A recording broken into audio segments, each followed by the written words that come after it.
여러분, 제가 인터넷을 하던 중에 침실의 풍수 이야기를 하는 블로그들이 참 많이 눈에 보이더라고요. 물론 전문가가 아닌 사람들이 하는 이야기라 신경을 쓰지 않을까라고도 생각을 하였지만, 제 영상을 보시는 여러분들만큼은 이런 어리석은 우를 범하도록은 하지 말아야 되겠다라는 생각이 들어 오늘의 시간을 마련해 보았습니다.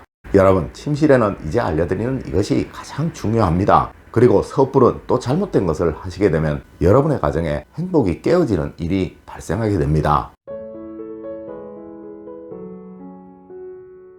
여러분, 안녕하세요. 이정재입니다. 여러분, 왜 동양의 풍수를 서양에서는 아주 과학적이다, 논리적이다 라고 이야기를 하며 따르는 것일까요? 네, 정작 그 학문을 만들어내고 가지고 있는 우리만 이것을 미신이라고 말을 한다는 거예요. 마치 한글을 서양에서는 너무나도 위대한 문자이다 라고 칭송을 하지만, 정작 우리는 이 한글을 만든 기본 원리인 음양 오행론을 마치 점쟁이들만 다루는 것인 양, 그리고 미신인 양 치부하는 것과 같은 이야기인 것이죠. 여러분, 세상 그 어떠한 논리라도 이치에 맞지 않는 것은 아무런 가치가 없는 것입니다. 물론 풍수학도 그러하며 여러분의 침실의 풍수 인테리어 역시 그러한 거예요. 자, 블로그에 나와 있는 사진들을 보면서 제가 간단히 몇 가지만 지적해 드리도록 하겠습니다. 먼저 사진을 볼게요. 아마 여러분들은 아주 멋진 침실이다 라는 생각을 하셨을 거예요. 네, 저도 그렇게 보입니다. 하지만 이 침실에 머무는 부부는 절대 화목할 수가 없으며, 또한 이 침실에서 잠을 자는 대주는 절대 사업적인 번영을 만들어낼 수가 없습니다. 네, 계속 아주 힘들어질 거예요. 여러분, 왜 그럴까요? 여러분, 먼저 이 침대 머리맡에 있는 그림이 이 두 부부의 화목을 깨어버리는 것입니다. 여러분, 절대 침대 머리맡에는 그 무엇이라도 두어서는 안 되는 거예요. 네, 특히 그것이 늘 걸려있는 그림이나 액자라면 이는 여러분도 모르게 여러분의 무의식에 불안감을 심어주게 될 거예요. 하여 여러분은 날카로워지게 되며, 또 사소한 것에도 시비를 따지거나 다투는 성향이 생겨나게 되는 것이죠. 맞습니다. 이 그림은 침실 옆면에 누워서 보이는 곳에 걸려 있어야 하는 거예요. 자, 다음으로 조명입니다. 여러분, 절대 이 침실의 조명이 이렇게 혼란스러워서는 안 되는 거예요.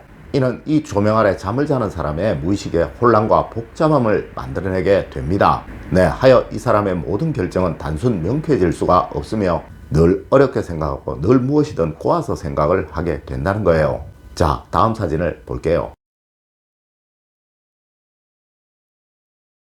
이 사진 역시 머리맡에 그림 액자가 있네요. 그리고 보조 조명, 즉 침대 옆에 스탠드가 너무 큰 것이 설치되어 있네요.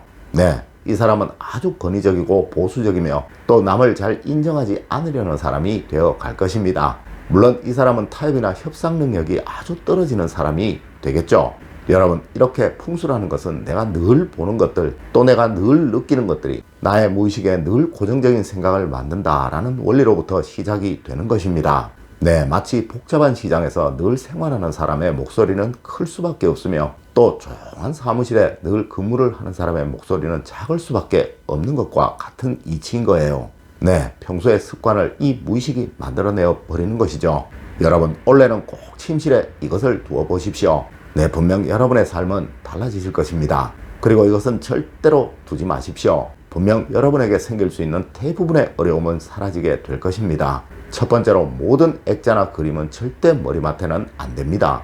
여러분, 앞서의 사진과 이 사진을 한번 비교해 보세요.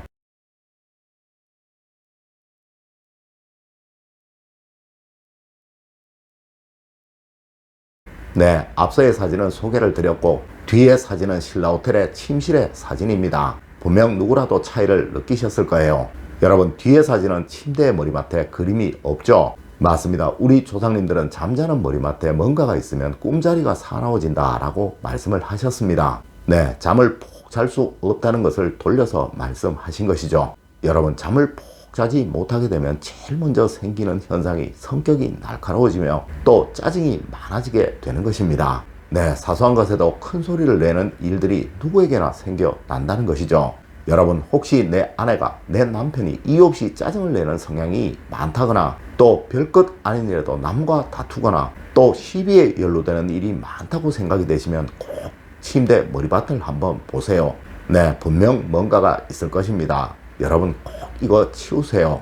그래야 성격이 부드러워지고 대인관계에 원만함이 생기고, 이로 인해 삶의 기회라는 것이 더 많이 다가오게 되는 것입니다. 네, 물론 이런 사람이 성공을 하고 번영을 하게 되는 것이죠. 두 번째로 여러분, 원래 침실에 가능한 식물을 두지는 마십시오.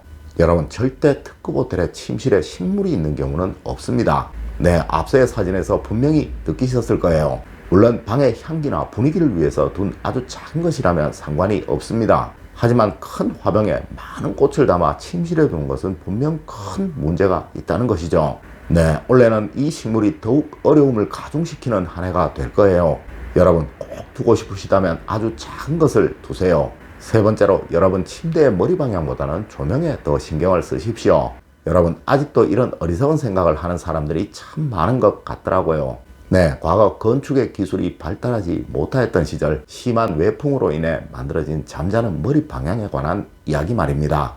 여러분, 요즘은 실내 외풍이 있는 집은 거의 없습니다. 그리고 아파트의 경우 한 동이 거의 같은 스타일로 만들어져 있고, 또 침대 역시 거의 동일하게 배열이 되도록 만들어져 있다는 것이죠. 네, 이제 이런 것은 아무런 가치도 없고 의미도 없는 것이기에 그러한 거예요.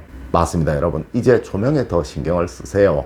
가능한 침실의 조명은 단순하고 심플한 것으로, 그리고 외부의 조명에 나의 수면이 방해되는 일이 없도록 말입니다.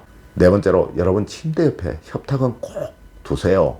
여러분, 부자가 되시려면 반드시 침실에 있어야 하는 것이 바로 침대 옆에 협탁입니다. 네, 이곳에 작은 스탠드를 두세요. 그리고 그 위에 메모지와 펜을 꼭 두십시오. 여러분, 부자와 가난한 사람들의 가장 큰 차이가 바로 메모를 하는 습관입니다. 네, 무엇인가가 떠올랐을 때 그것을 반드시 메모를 하느냐, 그냥 흘려버리느냐가 바로 여러분의 인생을 만들고 또 바꾸어 버리는 거예요. 여러분, 원래는 꼭 순간순간 떠오르는 것을 기록하시는 습관을 가지십시오. 특히 침대에서 나는 생각은 꼭 적으시고 그것을 협탁 위에 올려두시도록 하세요. 다섯 번째로, 절대 침대 위에 덮는 이불이 2개가 있어서는 안 되는 것입니다. 여러분, 이런 분들이 있죠. 난 이불을 같이 덮으면 잠을 못 자 라고 말씀하시는 분들이 말입니다. 또 남편이 이불을 말고 자서, 또 남편이 이불을 걷어차서 라고 하시는 분이 말이에요. 여러분, 사랑이 있는 가정은 작은 침대도 아주 넓게 느껴지는 법이고, 또 사랑이 없는 가정은 아주 넓은 침대도 아주 좁게 느껴지는 법입니다. 네, 이 사랑은 늘 부대끼며 비비면서 생겨나는 거예요. 맞습니다. 미운 정도 그러하며 고운 정도 그러한 것이죠. 여러분, 절대 부부간에 이불을 따로 덮고 주무시지 마세요. 네, 그것이 바로 멀어지는 습관이며 화목해지지 못하는 습관인 것입니다. 여러분, 오늘은 침실에 꼭 있어야 할 것과 절대 있어서는 안 되는 것에 관해서 알려드렸습니다. 오늘 제가 알려드린 이야기 여러분들 꼭 명심하셔서 늘 행복과 번영만 가득하신 여러분이 되시길 기원드리며 오늘의 이야기를 마치도록 하겠습니다. 늘 올바른 학문과 올바른 지식을 여러분들께 전하도록 노력하겠습니다. 여러분, 긴 시간 감사드립니다. 감사합니다.